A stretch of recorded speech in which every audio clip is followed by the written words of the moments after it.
caught in the crossfire. It's caught in the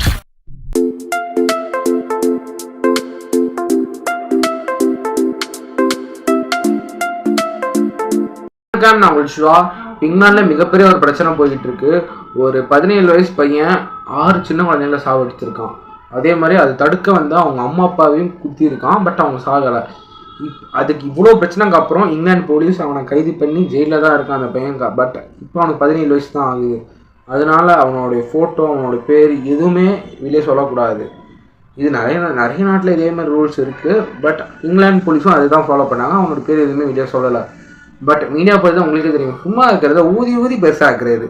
அந்த பையன் terrorist ஆளு. அதேமாரி அவன் இங்கிலாந்துக்கு பழி வாங்க தான் வந்திருக்கான் இங்கிலாந்து மக்களை. அதனால தான் இவனே சின்ன குழந்தைங்களை சாவடிச்சிருக்கான்ட்டு மிகப்பெரிய ஒரு ரூமர் போயிட்டு இருந்திருக்கு. அதுக்கப்புறம் இங்கிலாந்து போலீஸ் என்ன பண்ணியிருக்காங்க, அந்த பையனுடைய பேரை வெளியே விட்டுருக்காங்க. பட் அவன் பையன் பேருக்கு அப்புறம் அந்த பையன் பேர் வந்து முஸ்லீம் பேர். ஓகேங்களா. அதுக்கப்புறம் 2வது ரூமர் பரவ ஆரம்பிச்சிருச்சு.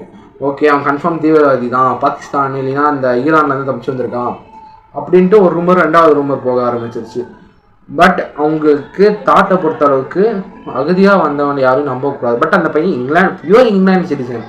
உங்கள் அம்மா அப்பா இங்கிலாந்து, அவங்க தாத்தா பாட்டி இங்கிலாந்து. ஓகேங்களா. அவனும் இங்கிலாண்டில் தான் பிறந்திருக்கான். அவன் அகதி கிடையாது.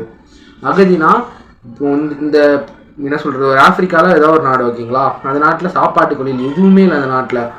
அப்போது அந்த நாட்டில் ப்ராப்பர்ட்டை சொல்லி அவன் இங்கேருந்து வேறு நாட்டில் அகதியாக போக முடியும். ஓகேங்களா.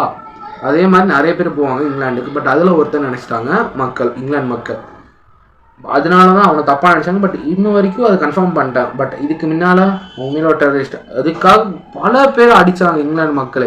மிகப்பெரிய ஒரு பிரச்சனை போச்சு. அங்கே பல பேர் இறந்தாங்க. இப்போ இந்த சைடு வந்து அகதிகள், இந்த சைடு வந்து பிரிட்டிஷ் சிட்டிசன். இந்த சைடில் நீ வேலை பார்க்க வந்தாலும் சரி, படிக்க வந்தாலும் சரி, அகதியாக வந்தாலும் சரி, இந்த சைடு எல்லோரும் இங்கிலாந்து மக்கள் இந்த நாட்டை விட்டு வெளியே போயதுக்கு இந்த நாட்டுக்கு வந்தேன். இந்த சைடு என்னன்னா, நான் ஒரு நாட்டை டெவலப் பண்ண தானே வந்தேன்ட்டு இந்த சைடு. 2 சைடில் இருக்கிறவங்க சில பேர் அரெஸ்ட் பண்ணி ஜெயிலில் தான் போட்டிருக்காங்க. இது கண்ட்ரோல் பண்ண முடியாமல் இப்போ அது கண்ட்ரோலாக தான் இருக்குது. அவன் பையன் 14 வரைக்கும் வெளியே விடல. பட் அவன் பையனோட பேரை வந்து வெளியே விட்டாங்க இங்கிலாந்து போலீஸ் எவ்வளோ கண்ட்ரோல் பண்ண ட்ரை பண்ணி 2 நாள் 3 நாள் வரைக்கும் போச்சு இந்த பிரச்சனை. அதுக்கப்புறம் கண்ட்ரோல் பண்ணிட்டாங்க. இதை பற்றி நிறைய பேர் போட்டிருப்பாங்க இங்கிலாண்டில் இருக்கிறவங்க. சரி, ஓகேங்க. இதோட நம்ம இந்த வீடியோ முடிச்சு